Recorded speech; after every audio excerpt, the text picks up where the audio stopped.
순종은 그리스도인의 삶에 있어서 절대적인 것입니다. 순종할 때 하나님이 살아계심을 체험할 수 있고, 순종을 통해서 하나님의 말씀이 사실이고 진리라는 것을 경험하게 됩니다. 순종하지 않고 그리스도인이 될 수 없고, 순종하지 않고 믿음이 성장할 수 없습니다. 오늘 본문의 말씀은 바울과 그 일행이 성령께 순종하는 모습을 보여주고 있습니다. 첫 번째로 바울이 마게도냐로 향한 것이 순종의 행동이었습니다. 그들이 원했던 곳은 첫 번째는 아시아였고 두 번째는 비두니아였습니다. 그러나 하나님께서 그것을 허락하지 않으시고 마게도냐로 바울 일행을 이끄신 거예요.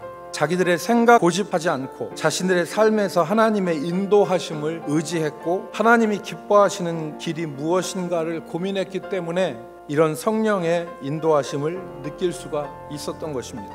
두 번째 우리가 같이 살펴볼 것은 바울은 주저하거나 불평하지 않고 하나님께 순종했다는 것을 오늘 우리가 말씀에서 볼 수 있습니다. 11절 말씀을 보십시오. 우리가 드로아에서 배로 떠나 사모드라게로 직행하여 이튿날 네아폴리로 가고, 성경의 저자가 의도를 가지고 기록한 단어가 있는데 그게 바로 직행이라는 말입니다. 바울과 그의 일행이 성령의 인도하심에 의심이나 주저함이 없었다는 것입니다. 이것이 순종입니다. 말씀하시면 주저하지 않고 원망하지 않고 불평하지 않고 나가는 것이 순종입니다. 세 번째, 바울은 외적 조건을 보고 순종하지 않았습니다. 바울의 입장에서 보면 이 빌립보는 척박한 곳이었습니다. 바울이 어떤 성이나 어떤 도시에 가면 가장 먼저 찾는 곳이 있습니다. 그곳이 유대인의 회당, 시나고구였습니다. 바울에게 유대교의 회당은 최적화된 전도의 지역이었죠. 근데 오늘 바울이 회당에 갔단 말이 없어요. 유대인들은 10사람만 그 지역에 있으면 회당을 세웠단 말이에요. 빌립보에는 유대인 10사람이 없었던 거예요.